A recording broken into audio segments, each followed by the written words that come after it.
being perpetrated against our brothers and sisters by Zionist forces in occupied territories.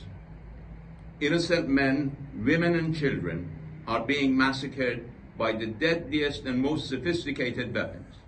Homes are being demolished while the residents are trapped inside. Whatever remains of the infrastructure in Gaza, including power and water supply, is effectively destroyed. We are facing blatant and systematic violations of human rights, humanitarian law, and international law. The massacre of Palestinian children today follows the purported normalization. This criminal and genocidal regime has once again proven that friendly gestures only aggravate its atrocities.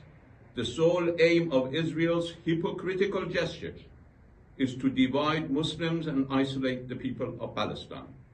Make no mistake, Israel only understands the language of resistance, and the people of Palestine are fully entitled to the right to defend themselves and to defy the bullying of this racist regime.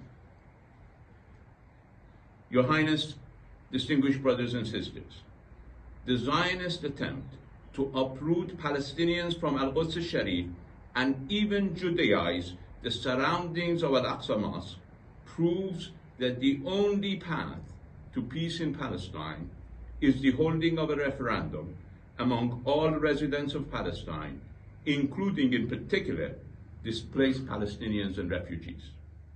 It must not be forgotten that Palestine is not only an Arab or Islamic issue, but also an international dilemma.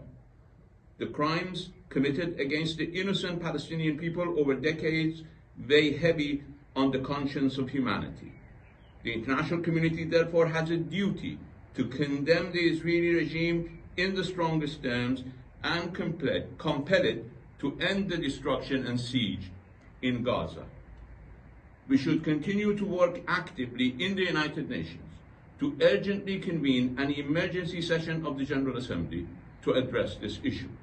Moreover, the abhorrent approach of some Western governments in equating victims and culprits compels us to look at our own shortcomings in pressing our common cause. We should devise an institutionalized legal and political campaign against this apartheid regime at regional and international levels. A professional international watchdog should be established to monitor and report on the crimes, war crimes, and crimes against humanity perpetrated against Palestinian people. These crimes must be documented and reported with the aim of bringing culprits to justice.